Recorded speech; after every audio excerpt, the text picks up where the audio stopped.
बिस्मिल्लाहिर्रहमानिर्रहीम, अस्सलाम वालेकुम। मैं हूं मोहम्मद जुनैद हलीम। नाज़रीन, उम्मीद है आप सब खैरियत से होंगे। नाज़रीन, एक बार फिर से अमेरिका और ईरान आमने सामने आ चुके हैं। एक तरफ तो अगला दौर होने जा रहा है मुज़ाकरात का, लेकिन हम ये देख रहे हैं कि अबनाए हुर्मुज़ में पासदारान इनकलाब की तरफ से अपनी जंगी मशकों का आगाज कर दिया गया है। यही नहीं, मार्को रूबियो मीडिया को बयान देते फिर रहे हैं कि अमेरिका तो डील करना चाहता है, वो तो आयतुल्लाह खामनाई से मिलना भी चाहता है, लेकिन ईरान को लचक का मुजाहरा करना होगा। एक तरफ धमकियां दी जाती हैं, दूसरी तरफ फिर कहा जाता है कि हम मुज़ाकरात के लिए संजीदा हैं। ये ऊंट किस करवट बैठेगा, ये तो आने वाले कुछ दिन बता देंगे, लेकिन अभी तक हम देख रहे हैं कि मामला तलखी की तरफ जाता दिखाई दे रहा है। साथ में हम देख रहे हैं कि नेतन्याहू की तरफ से, इजराइल की तरफ से मकबूजा मगरबी किनारे को रियासती मलकियत करार देने की मंजूरी दी गई है। और ये ना सिर्फ एक और जुल्म है, बल्कि हम देख रहे हैं कि सीज फायर माहदे की मुसलसल खिलाफ वर्जी हो रही है और ताज़ा कार्रवाई में मजीद फ़लस्तीनियों को 11 से ज़ायद फ़लस्तीनियों को शहीद भी कर दिया गया है। इसके अलावा कुछ और भी डेवलपमेंट्स हैं जिसका अहवाल आपके साथ शेयर करेंगे। शाम में अमरीकी फौजी अड्डों की वापसी का मामला, ये किस तरह से मुमकिन हुआ। अमेरिका ने बहरे हिंद में ऑयल टैंकर रोक लिया है और मुसलसल ये 11वां ऑयल टैंकर है जिसे रोका गया है अब तक अमेरिका की तरफ से। जबकि हम देख रहे हैं कि भारतीय रियासती जबर के अंदर कश्मीरियों के दाखिलों में लगभग 67%, 70% के करीब कमी आ चुकी है। भारत में कश्मीरी तलबा के दाखिलों को हम देख रहे हैं कि पहले ही मेडिकल के कॉलेजेस बंद करवाए जा रहे हैं बीजेपी की तरफ से, और अब सोची समझी साजिश के तहत उन्हें महरूम रखा जा रहा है नौकरियों से भी, और उन्हें पढ़ने से भी वो महरूम रखना चाहते हैं भारतीय जो है, भाजपा सरकार जो है, और इसीलिए ये हथकंडे इस्तेमाल किए जा रहे हैं। इन तमाम खबरों का अहवाल एक एक करके आपके साथ शेयर करते हैं। पहली जो खबर है नाज़रीन, ईरानी पासदारान इनकलाब ने अबनाए हुर्मुज़ में smart control of the strait of Hormuz मशकों का आगाज कर दिया है। और ये खबर जो है ईरानी खबर एजेंसी की तरफ से सामने आई है, जिसके मुताबिक मुश्तरका मशकों की निगरानी और फील्ड मॉनिटरिंग पर पासदारान इनकलाब के commander major general Mohammad Pakpour कर रहे हैं। और यह भी बताया गया है कि जंगी मशकों की बुनियादी मकसद पासदारान इनकलाब बहरिया को यूनिट्स की ऑपरेशनल तैयारियों का जायजा लेना बताया जाता है। इसके अलावा नाज़रीन, आपको याद होगा अबनाए हुर्मुज़ ये वही इलाका है जहां से लगभग जो दुनिया भर का जो तेल की तरसील है उसका एक बड़ा हिस्सा इसी राहगुजर से गुजरता है। और ईरान पहले ही धमकी दे चुका है कि अगर उस पर जंग मुसल्लत की गई, अगर उस पर हमला हुआ, तो जो पहले इब्तिदाई इक़दामात होंगे उसमें सबसे पहला काम यही होगा कि ईरान अबनाए हुर्मुज़ को ब्लॉक कर देगा। क्योंकि इस धमकी के बाद अमेरिका की तरफ से भी ये वार्निंग दी गई है कि इस इलाके में अगर नाकाबंदी की गई ईरान की तरफ से तो उसे भी निशाना बनाया जाएगा और इस रास्ते को खोलने के लिए तमाम मुमकिन ऑप्शंस इस्तेमाल की जाएंगी। एक बहरी बेड़ा ऑलरेडी इस खत्ते में मौजूद है और अमेरिका दूसरा बहरी बेड़ा भेजने का ऐलान या उसकी वार्निंग या उसकी धमकी दे चुका है, लेकिन पासदारान इनकलाब की तैयारी भी हम देख रहे हैं कि पूरी है। और यह बताया जा रहा है कि अबनाए हुर्मुज़ के इलाके में मुमकिन सिक्योरिटी और फौजी खतरात की सूरत में जवाबी फौजी कार्रवाई से मुतल्लिक मंसूबों का जायजा लिया जा रहा है। खलीज और बहरा अमान में ईरान की जोग्राफियाई स्ट्रेटेजिक अहमियत का मौसर इस्तेमाल इसमें शामिल है। और साथ में अमेरिका की धमकियां भी हम देख रहे हैं कि मुसलसल जारी और सारी हैं। तो देखते हैं कि कौन किसको कायल करता है, कौन किसको दबाव में लेकर आता है। लेकिन खबर यह भी है कि ईरान और अमेरिका के दरमियान जोहरी मुज़ाकरात का एक और दौर होने जा रहा है। ईरान और अमेरिका के दरमियान जिनेवा में जोहरी प्रोग्राम पर बिलवास्ता मुज़ाकरात का दूसरा दौर यह बताया जा रहा है कि बाकायदा तौर पर शुरू हो गया है। और ईरानी वज़ीर ख़ारजा अब्बास इराक़ची हैं, उन्होंने मुज़ाकरात के लिए जिनेवा रवानगी इख्तियार कर ली है और मुज़ाकरात IRNA के मुताबिक ओमान की सालिसी में किए जाएंगे। पहला दौर गुज़श्ता हफ्ते ओमान में हुआ था, जिसके बाद डेडलॉक सामने आया था, तो क्योंकि अमेरिका की तरफ से जोर दिया जा रहा था कि मिसाइल टेक्नोलॉजी को महदूद किया जाए, अफजुदा शुदा यूरेनियम को हवाले किया जाए अमेरिका के, या फिर उसे बैरून मुल्क ईरान से बाहर मुंतकिल किया जाए। यही नहीं बल्कि ईरान को ताकत के इस्तेमाल की डोनाल्ड ट्रंप की धमकियां भी मुसलसल हम देख रहे हैं, चल रहे हैं। और ऐसे में मार्को रूबियो ने सिफारती हल पर जोर दिया है। जो मार्को रूबियो हैं वो चाहे वो टर्की से बात करते हैं, मुख्तलिफ मीडिया के नुमाइंदगान से बात करते हैं, मीडिया चैनल से बात करते हैं, तो वो ये शो करने की कोशिश करते हैं कि अमेरिका मुज़ाकरात का हामी है और वो कतन नहीं चाहता कि इस मामले को जोर के जरिए इस्तेमाल किया जाए। बहरहाल अमेरिका ईरान से जो यूरेनियम अफजूदगी रोकने का मुतालबा कर रहा है और ईरान पुरअमन प्रोग्राम जारी रखने पर मुसलसल अपने मौके पर डटा हुआ है। तो खलीजी ममालिक ने मुमकिन जंग के खतरे से खबरदार कर दिया है और अब देखते हैं कि ये ऊंट किस करवट बैठता है। बहरहाल मार्को रूबियो जो है उनका बयान भी ऐसे में सामने आता है और वो ये कह रहे हैं कि अमेरिका या अमरीकी सदर ईरान से मुआहदा करना चाहते हैं, हम इसके ख्वाहिशमंद हैं और इसी सिलसिले में वो आयतुल्लाह खामनाई से भी मिलने को तैयार हैं। यानी कि वो ये बताना चाह रहे हैं कि जी आयतुल्लाह खामनाई से अगर डोनाल्ड ट्रंप की मुलाकात हो जाती है तो ये बहुत बड़ी बात होगी आयतुल्लाह खामनाई के लिए। हालांकि आयतुल्लाह खामनाई कतन दिलचस्पी नहीं रखते और वो मुज़ाकरात के अंदर भी या तो अपने सदर को सामने करते हैं या वज़ीर ख़ारजा या फिर दीगर जो हुकूमती ओहदेदारान हैं, ये नुमाइंदे हैं, उनके ज़रिए कम्युनिकेट किया जाता है। आयतुल्लाह खामनाई सिर्फ जो स्टेट पॉलिसी है वो देते हैं और वो किसी डोनाल्ड ट्रंप से या किसी और हुकूमती शख्सियत से अमेरिका की किसी तौर पे भी मिलने को ना तो उनकी ख्वाहिश है ना वो अभी तक तैयार हैं, बल्कि उनकी जान को ख़तरा ज़रूर है। और इस बार ख़दशा ये भी है कि अमेरिका अगर कोई लॉन्ग टर्म प्लानिंग कर रहा है तो उसमें एक असैसिनेशन आयतुल्लाह खामनाई का टारगेट भी हो सकती है ताकि रजीम चेंज करने के लिए ज़्यादा मसाइल अमेरिका के लिए ना हो, लेकिन ये इतना आसान नहीं होगा। बहरहाल अमेरिकी वज़ीर ख़ारजा है मार्को रूबियो, उन्होंने कहा कि सदर ट्रंप ईरान के साथ मुआहदा करने को तरजीह देते हैं और अगर ईरान के सुप्रीम लीडर आयतुल्लाह खामनाई मुलाकात की ख्वाहिश जाहिर करें तो ट्रंप उनसे मिलने के लिए तैयार होंगे। म्यूनिख में सिक्योरिटी कॉन्फ्रेंस के मौके पर इंटरव्यू दे रहे थे मार्को रूबियो, अमेरिकी वज़ीर ख़ारजा, और उन्होंने कहा कि ट्रंप किसी से भी मुलाकात के लिए आमेदा हैं क्योंकि उनके नज़दीक आलमी मसाइल का हल बातचीत के जरिए ही मुमकिन है।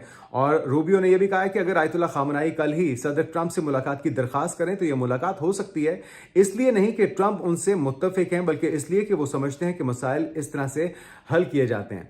तो ये है वो इमेज जो पोर्ट्रे करने की कोशिश की जा रही है मीडिया के सामने, आलमी नुमाइंदगान के सामने, पूरी दुनिया के ममालिक के सामने अमेरिका की तरफ से कि वो अमन का ख्वाहिशमंद है और वो बातचीत के जरिए मसाइल हल करना चाहता है। हालांकि हकीकत यह है कि वो ऐसे गैर यकीनी या ऐसे गैर मुतवक्के मुतालबात कर रहा है जो कि ईरान किसी भी तौर पे मानने को तैयार ही नहीं है। साथ में हम ये भी देख रहे हैं कुछ और डेवलपमेंट्स हैं। एक तो गजा बोर्ड ऑफ पीस के हवाले से डोनाल्ड ट्रंप का बयान सामने आया जिसमें वो ये क्लेम कर रहे हैं कि बोर्ड ऑफ पीस के रुकन ममालिक ने गजा के लिए $5 अरब और हजारों फौजियों की हवालगी या भेजने का वादा कर लिया है। एक तो इंडोनेशिया का हम देख रहे हैं कि सबसे पहले हजारों फौजियों पर मुश्तमिल दस्ते जो हैं वो गजा भेजे जा रहे हैं और वो पहला मुल्क तो बन चुका है। आप देखते हैं कि अगला नंबर किसका आता है। बहरहाल अपने social media platform truth social पर उन्होंने बयान दिया है और सदर ट्रंप ने लिखा है कि रुकन ममालिक ने अक़वाम मुत्तहिदा की मंजूरी से कायम की जाने वाली स्टेबलाइजेशन फोर्स और मकामी पुलिस के लिए हजारों एहलकार फराहम करने का अज़्म जाहिर किया है। और ट्रंप के मुताबिक जुमेरात को होने वाला इजलास इस ग्रुप का पहला बाज़ाब्ता इजलास होगा जो Donald Trump institute of peace में मुनक़िद होगा। इजलास में 20 से ज़्यादा ममालिक के वफूद शिरकत करेंगे, यानी कि पहला रोज़ा होगा रमज़ान का और पहला इजलास होगा बोर्ड ऑफ पीस का। पहली मीटिंग होने जा रही है जिसकी सदारत तो करेंगे डोनाल्ड ट्रंप, उसमें पाकिस्तान भी शामिल है, उसमें दीगर रुकन ममालिक भी शामिल हैं और उसमें जो काबिल एतराज़ बात है वो ये कि अब इजराइल भी इस बोर्ड ऑफ पीस का हिस्सा बन चुका है और नेतन्याहू भी इस मुज़ाकरात का हिस्सा होंगे। वो जंगी जराइम का मुर्तकिब जो कि अब तक हज़ारों फ़लस्तीनियों को शहीद कर चुका है और उसकी हवस है कि थमने का नाम नहीं ले रही। ताज़ा कार्रवाइयाँ जो हुई हैं उसका अहवाल भी आपके साथ शेयर कर देते हैं, लेकिन उससे पहले आपको बताते हैं कि इसराइल ने मकबूजा मगरबी किनारे को रियासती मलकियत करार देने की मंजूरी दे दी है। एक और जुर्म का इर्तिकाब किया गया है ऐसे मौके पर जिसमें अमेरिका भी सबसे बड़ा इजरायली हिमायती भी इस मगरबी किनारे को हथियाने के खिलाफ है। और इस मौके पर हम देख रहे हैं कि इजरायली हुकूमत ने मकबूजा मगरबी किनारे के वसी इलाके को रियासती मलकियत करार देने की मंजूरी दी है। मीडिया रिपोर्ट कर रहा है और वो कहते हैं कि इजरायली हुकूमत ने अपनी जारियत को बरकरार रखते हुए मगरबी किनारे के वसी इलाके को रियासती मलकियत करार देने की मंजूरी दी है। मीडिया रिपोर्ट्स के मुताबिक फैसले के तहत ज़मीन के इंदराज का अमल दोबारा शुरू होगा जो 1967 से मुअत्तल था और फ़लस्तीनियों को मलकियत साबित करने के लिए दस्तावेजात जमा कराने होंगे। तो ये एक और ढोंग, एक और ड्रामा रचाया जा रहा है। साथ में बम्बार्डमेंट भी जारी है। एक तो फ़लस्तीनियों के ऊपर मज़ालिम के पहाड़ ढाए जा रहे हैं और ये जो ताज़ा कार्रवाई है नाज़रीन, इसके अंदर बताया गया है कि मज़ीद 11 फ़लस्तीनी शहीद हो गए हैं। लुबनान और शाम की सरहद पर ड्रोन हमला हुआ है जिसमें 4 लुबनानी भी शहीद हो चुके हैं। तो ये सूरत हाल है और एक ऐसी सूरत हाल में जहाँ पे मुसलसल सीज़फायर की खिलाफ वर्जियाँ की जा रही हैं, एक ऐसा मौका जहाँ पर मुसलसल हम देख रहे हैं कि इमदाद को रोका जा रहा है और ख़तरनाक ऐसे केमिकल बॉम्ब्स इस्तेमाल हो रहे हैं जिससे जो डेड बॉडीज़ हैं, जो बाकियात हैं शोहदा की, उन्हें भी हवा में तहलील किया जा रहा है। बोर्ड ऑफ पीस का इनेकाद और उसमें इस तरह की शख्सियत का, इस तरह के जंगी जराइम के मुर्तकिब शख्स का शामिल होना यकीनी तौर पे ये भी सवालिया निशान है डोनाल्ड ट्रंप की उस बोर्ड ऑफ पीस के ऊपर जो कि गजा में अमन के लिए बनाया गया, जबकि गजा अमन मुआहदे के ऊपर अब तक अमल दरामद को यकीनी नहीं बनाया जा सका। साथ में शाम में अमरीकी फौजी अड्डों की वापसी का भी मामला सामने आया नाज़रीन, जहां पे शामी फौज ने शिमाल मशरकी अल-शदादी अमरीकी अड्डा है जिसको अपने कंट्रोल में ले लिया है और उसे अपने कब्जे में लेने के बाद ये कार्रवाई अमरीकी फौज से हमआहंगी के बाद की गई है, यानी कि म्यूचुअल अंडरस्टैंडिंग से हुई है। ऐसा नहीं है कि अमरीका की मुखालफत के साथ, जिस तरह से आप जानते हैं कि जो जो अहमद अल शरा हैं वो उन्हें पूरी तरह से अमेरिका की सपोर्ट हासिल है और अभी तक हम देख रहे हैं कि जो भी हो रहा है शाम के अंदर वो अमेरिका की मर्जी से और अमेरिका की इजाजत से हो रहा है। और नाज़रीन, आपको याद होगा कि कुर्द क़यादत जो है उसके अंदर सीरियन डेमोक्रेटिक फोर्सेस अमेरिका की अहम इत्तेहादी रही हैं और अमेरिकी फौज United states central command CENTCOM जो है इसके मुताबिक दाइश के खिलाफ फिजाई हमले भी जारी हैं और अमेरिकी हुकाम ने शाम की नई हुकूमत और कुर्द गिरोहों के दरमियान मुज़ाकरात को मस्बत करार दिया है और यहाँ पे जो अलहदगी पसंद हैं उन्हें मुज़ाकरात के जरिए कायल करने की कोशिश की जा रही है। लेकिन अमेरिका के इक़दाम जारी हैं समुद्रों के अंदर भी और बहरे हिंद के अंदर एक और ऑयल टैंकर को रोका गया है। पहले भी मुतादिद ऑयल टैंकर्स को रोका जा चुका है वेनेजुएला से निकलते हुए और तेल की सप्लाई करते हुए, क्योंकि मुकम्मल तौर पर अमरीका वेनेजुएलियन ऑयल सप्लाई को रोकना चाहता है, कंट्रोल करना चाहता है। अमेरिका ने भारत के साथ ये मुआहदा किया है कि भारत को रशिया से अपनी तेल की खरीदारी रोककर अमेरिका से या वेनेजुएला से खरीदनी होगी और जहाज वेनेजुएला से निकलकर आलमी मंडी तक तेल पहुंचाने की कोशिश कर रहा था, जहां पर बताया गया है कि जहाज पर तकरीबन 20 लाख बैरल खाम तेल मौजूद था और अमेरिका ने अब तक कम से कम 9 से ज़ायद जहाज़ों को तहवील में लेने का दावा भी किया है और जब्तुदा जो तेल है इसे फरोख्त करके $1 अरब से ज़ायद हासिल होने का दावा किया जा रहा है। और ये इक़दाम जो हैं वेनेजुएला पर पाबंदियों के नफाज की हिकमत अमली का हिस्सा बताए जाते हैं।